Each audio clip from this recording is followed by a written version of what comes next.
When it comes to opening missions in games and opening introductory chapters that are also semi-disguised as a tutorial, there are a lot of games that do it really poorly. But also, there's games that do it really well. And in this case, I think that Red Dead Redemption 2's opening chapter, titled Colter, does everything right. And now this is a completely unscripted video essay. I have bullet points that I'm going to go over, but mostly this is all just speaking from the heart. My experience with Red Dead Redemption goes all the way back to 2010 with the first one. I originally wasn't going to even get it, but one day my mother was coming out of a Target at the time, and someone had left behind a video game in a shopping cart. And she looked both ways, took the game, and it ended up being Red Dead Redemption. And playing that on the 360 growing up as a kid, it was so fun. I mean, who doesn't like to be a cowboy running around in the Wild West? It was awesome. I'd never played a Rockstar game like that. I think the only Rockstar game before that I had played was probably just Bully. And so when I first played Red Dead Redemption, it changed my whole perspective, and it made me respect Rockstar as a developer. It really did make me appreciate Rockstar and their development team and how hard they went on this game. And then fast forward 8 years later, we get the announcement of Red Dead Redemption 2. And with watching little to no trailers, maybe just the first one that they came out with, I knew it was going to be a special game. And so I had taken vacation time off work for it, something that I had never done before for a video game. I had never done a midnight release, I had never done opening morning, none of that. And so I timed it just right, the game came out, and at 6:30 a.m., you better believe I showed up to that retail store ready to buy my copy of Red Dead 2. And I remember it fondly too. I remember being so tired inserting both of the insert discs to download the game. It was such a big game that it needed 2 discs. And so it was crazy, and it took like maybe an hour and a half to download. So the anticipation was already killing me. And then we get our first opening shot. We got the wind howling, a snowstorm, strong as a hurricane, blowing past our protagonist. And we get an introduction to the crew that we kind of saw in the first one, but as a whole, we actually get to see what happened to the Dutch van der Linde gang when they were in their prime. Maybe not their prime, but you know what I mean. And so it starts out with us in a snowstorm. We got people looking for supplies, looking for shelter. We come across this little house, and we're like, oh, okay.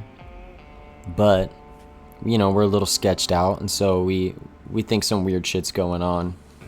And what do you know? We're right, and we have to draw arms and get into a big fight. And we actually kill everyone, and then we end up rescuing this girl as well named Sadie Adler, whose husband had just been killed by the O'Driscolls. And in the O'Driscolls, if you don't know, are the rival gang to Dutch. Dutch and Colm O'Driscoll, who is the leader of the O'Driscoll gang, they have had beef since way before, so they have a rivalry going. And of course, if we're going to run into some of his men's, it's never going to be happy business. So we get into a fight, we kick a guy's ass, steal his horse, Tennessee, I believe its name was. And then we go back. We actually end up taking one of the O'Driscolls with us that we find abandoned in the snow. But we'll get to that.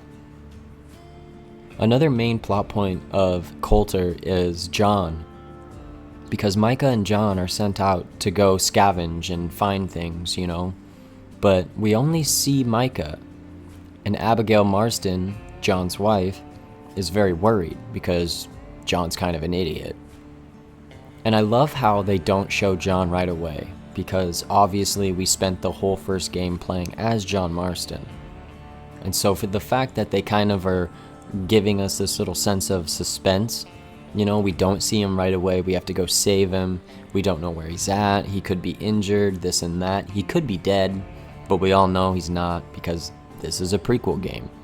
And he's obviously in the second one, technically the first. Confusing, I know. And so we go out into the snow, and we find John. You know, snowstorm or not, we're gonna go find our boy. And Arthur's not necessarily happy about it, but he's not gonna say no, because Arthur is such a good person at heart. He has done so many bad things, just like the rest of the Vanderlyn gang, but there's more pure souls than other in the gang. Like if you compare Arthur to, say, Micah is just evil, and whereas Arthur Morgan is more neutral. You could even call him a good guy who's just done bad things, because he really is just an anti-hero, just trying to do what he can. He really does mean well, and knowing his story from start to end makes this second playthrough hit so much harder, because it just leaves breadcrumbs of, you know, Arthur as a character and the trials and tribulations he'll have to face later on in the game. It even shows a lot of the doubt that some of the Vanderlyn gang are kind of feeling towards their leader Dutch, but more so it's just Arthur and Hosea that are, you know, starting to see his emotions sway a little bit in a negative direction. There's all this talk about Blackwater, and we have no money because of an incident that went down there, but this whole situation's really foggy. We know that Dutch had killed a girl in a really, really bad way, but the details are so few and far between that we don't really know what even went down at Blackwater. The only thing that the game really tells us right now is that there was a shit ton of, Pinkertons, right? Or O'Driscolls, I'm one of the two. I want to say Pinkertons, because those are like the law in this game. And so a bunch of enemies show up, and a lot of shit goes south, and that's what sets this whole game in motion. Because we're in hiding right now up in the snowy woods because of what had happened down at Blackwater. And our whole goal is to get money to eventually leave. But that's just setting everything up. Obviously, we're going to go through each chapter. And so going right along, we start to have some doubts already in Dutch. And if you've played the first one, because some people do play this one first since it is a prequel. But we know Dutch's story. We know that, you know, spoiler alert, things don't necessarily work out for Dutch in the end, you know. And so here we get the unraveling of how the Dutch Vanderlyn gang actually fell apart. What were the things that set all of this in motion to make it all just go to shit? We actually get that in this game. And I love how they like threw in little pieces of doubt right in the first chapter. They did not need to do that, but I thought that was amazing, you know, the setup right from the get-go. I love that. And I love how beautiful this game is. This game came out 5 years ago, and this is one of the most beautiful looking games I think I've ever played still in my life. Back when I first played it, I've only played through it once, and it was on release, obviously, and it was on my PlayStation 4. And so this is the first time I'm actually playing with like higher FPS, you know, and higher graphics and stuff, because I'm on my PC. And wow, I was missing out on so much. This game is absolutely beautiful. And in the video, I just can't do it justice, because YouTube really, like, it really makes my videos look like crap after the processing. But man, this is such a beautiful game, and it holds up, and it looks better than half the games that come out these days in 2024. And you know it's Rockstar. You know they're gonna cook. You know they're gonna give you a really good product. They don't miss. And they just continue to make these amazing story-driven games.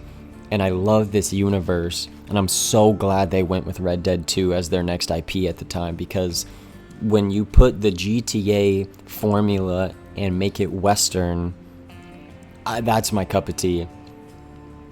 The mission is we're just trying to get money, because we're trying to move from this snowy mountain that we are pretty much trapped at for now. We talked to Pearson, and he said we have some boys that went out and they needed to go hunt. And so we're like, oh, okay, you know, the mission's moving right along, and we brought the O'Driscoll back that I hog-tied. We brought him back to camp, and we were hungry. The whole crew's hungry. and we picked up Sadie Adler. That's a mouth to feed right there. And then we picked up this O'Driscoll named Kieran, I think his name was, right? Duffy, Kieran Duffy. And so we're like, okay, we need to go get some food. And those bozos out there don't know what they're doing, and teaches you how to track and teaches you how to hunt. And I actually got really lucky in the gameplay that you're seeing right now, because I thought the other deer was going to run off after I shot the first one, because this is my first time on mouse and keyboard, so I'm really trying to figure it all out. And so if it takes me a minute to like figure out what the heck I'm doing, sorry, bear with me. But I got really lucky. I shot the one, and I guess I was just quick enough. I just turned my mouse a little like quickly to the right, and I got the other one right in the ass. Didn't get very far. I grabbed it, I stowed it on the back of Tennessee, and then I got back on my horse. We go back to camp, we skin it, and so we have food. So we're like, oh, heck yeah, we got some food now, we're doing good. And this is when, we have to go give Colm O'Driscoll the business, because Dutch, we're supposed to be lying low. We're supposed to be trying to stay out of any trouble. We're trying to just be incognito at this time. But Dutch just can't get that bug out of his ass and feels the need for revenge at every moment, The boys all gather up, they grab their stuff, and there's a little facility nearby with a bunch of O'Driscolls that are being held up there, and Dutch wants a piece of it. And Arthur is like, hey, is this really necessary? Blah, blah, blah. This beef you have with O'Driscoll, it's got to end one way or another. How's it going to end, Dutch? And he just shrugs it off, and he just feels like, his whole gang is slowly losing trust in him. And who's to say at this moment in the game whether or not to trust Dutch? He seems like a very caring person for his gang. But also you can kind of get hints of selfishness where he's like, okay, oh well, that happened, but we need to do this, this, this, and this, only if it benefits Dutch in a way. Not to say he's not caring, he's not a good, I don't know how you would define good back then, but he's not a bad gang leader, but he's there, he cares for his gang. He wants them fed, he wants them warm, but the second you get a bullet or the second you may be in trouble, he is going to leave you there and he's not going to help you. And that's usually where Arthur Morgan comes in, to save the day. And so you have a little bit of back and forth with the trust issues going on. And it's really heartbreaking, because I feel like Dutch sees Arthur as his little brother, because Dutch saved Arthur at such a young age. And Arthur Morgan has been with the Vanderlyn gang for 20 years now. And it's just heartbreaking to see like a big brother figure and a small brother, and they're just slowly just drifting apart. Like Arthur wants to keep trusting Dutch, but he can only trust so much because it's hard. And some of the actions that Dutch is undertaking are pretty questionable ones. So I definitely love the breadcrumbs they're sprinkling down there, just like, hey, this ain't gonna be pretty, brothers are brothers, but brothers fight. And there needs to be boundaries, and there needs to be honesty and trust, especially when it comes to life or death. So we go wrap up the business at the O'Driscoll facility. We wipe out a bunch of guys. It's a huge, huge fight. They're jumping out of the trees, they're jumping out of the bushes, they're jumping out of the toilets. They're everywhere, man. They're shooting the shit out of you, man. And I love it. I think it's pretty badass. The music's ripping, the good old Western tunes, and you're just shooting them up, man. You're finally in that first huge gunfight, and it's awesome.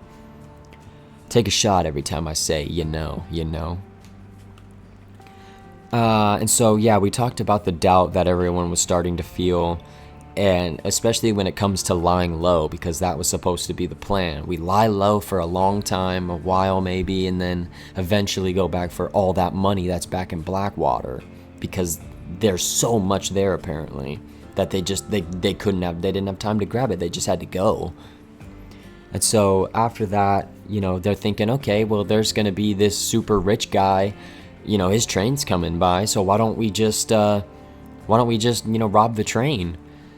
And, you're probably like, well, how do you find out about the train even passing by? Well, like I said earlier, that guy, that O'Driscoll we captured, yeah, it turns out he had a little bit of intel, and so we kind of squeezed it out of him a little bit. And so he told us about this train that was going to be stopping by. And so we go and we set up some TNT that we found, and we're going to stop the train. We're going to rob the damn train, and it's going to be dope. But of course, I want to say it's Bill, right? And I want to say Bill's the first one you see in Red Dead 1. I want to say yes. Correct me if I'm wrong. It's been a minute since Red Dead 1. Let me know if you want me to play through that as well after this playthrough. But Bill, the charges don't work, and so the train does not stop. So here we are, hoofing it up the hill, and we jump on the train. We go up a cliff, and we're just gonna jump right on this bitch. It's an awesome firefight. I've always loved like train scenes in games. I think that shit is so cool, and the music is just so god tier, and it's just so awesome and fun. So we go up. I get a big ass shovel to my nose. Holy shit. And then I beat that guy up and like, screw you, buddy, get out of here. And I stop the train. And this is where the boys catch up, and we're about to blow the private car to smithereens because we got a few dudes back there taunting us. You can't get us. You can't get us. Give me that TNT. We're gonna blow this bitch up. And so we blow the fucking private car up. We get the dudes out of there. And just to let them know that I was not playing around, because I don't want bad morale in this game. I always like to kind of go either in the middle or high. I like to be a good person. But I had to let those 3 guys know that I was not fucking around, and if they tried anything funny, that they would get a bullet to their brain. So one of the dudes I killed, just as an example. The other 2 scurried in there with their weenies tucked in between their thighs as I went back to the front car to start the train up again. And then I left. And then fast forward just a little bit, it's time to move camp. We're finally at the end of the intro / chapter 1, Colter. And we're finally getting out of the snow, and it feels so good to finally be getting out of the snow. I don't dislike all snow areas in games, but for the most parts, I just don't really like snowy areas in games. There's a lot of cool areas that I do love, but majority I'm not the biggest fan, just because there's not a lot to look at. It's all just like landscape, which I get, but I love mountains and just looking around when you're on top and then coming back down into the valley. It's just such a drastic change, from being freezing high in elevation, seeing above the clouds, looking around, seeing nothing but clouds, sky, and other rock formation. Then to go from that just to a beautiful valley overlooking a livestock town that's booming with business, that has people, food, drink, supplies, like everything. To go from isolated, cold, to warm and populated, it's a great feeling, and it's a perfect way to end Act 1, in my opinion. And so that was my rant. It was all off the dome, so I apologize if I slipped up a few words here or there, or if it just seems like I'm yapping. I apologize. I do want to start doing more essays about things I'm passionate about, so if you guys do enjoy this video, I'll see you guys in the next one when I record some stuff for Chapter 2, and we'll just keep going. And if you guys want me to just actually put gameplay in it where I'm actually talking instead of just me voicing over it like an essay, I can do that too. So just let me know what you guys want to see. I really am going through a tough time right now in my life, and I really wanted to play Red Dead Redemption 2 and go on this journey with Arthur, because in a lot of ways that we'll talk about in later videos, I feel like I share a bunch of similarities to him, and I can put myself in his shoes at certain points from a certain perspective and feel what he's feeling and go on this amazing journey in the Wild West with him. And so that's why I think that Colter is an incredible introduction for Red Dead Redemption 2. And if you guys like this video and want to see more like this, you know what to do. You can hit that like button and subscribe. We really do appreciate it, guys. More videos are going to be coming soon, so stay tuned. I love you guys, and we'll see you in the next one. This is Bees from NK Ultimate. Bye. It ain't. I have the goddamn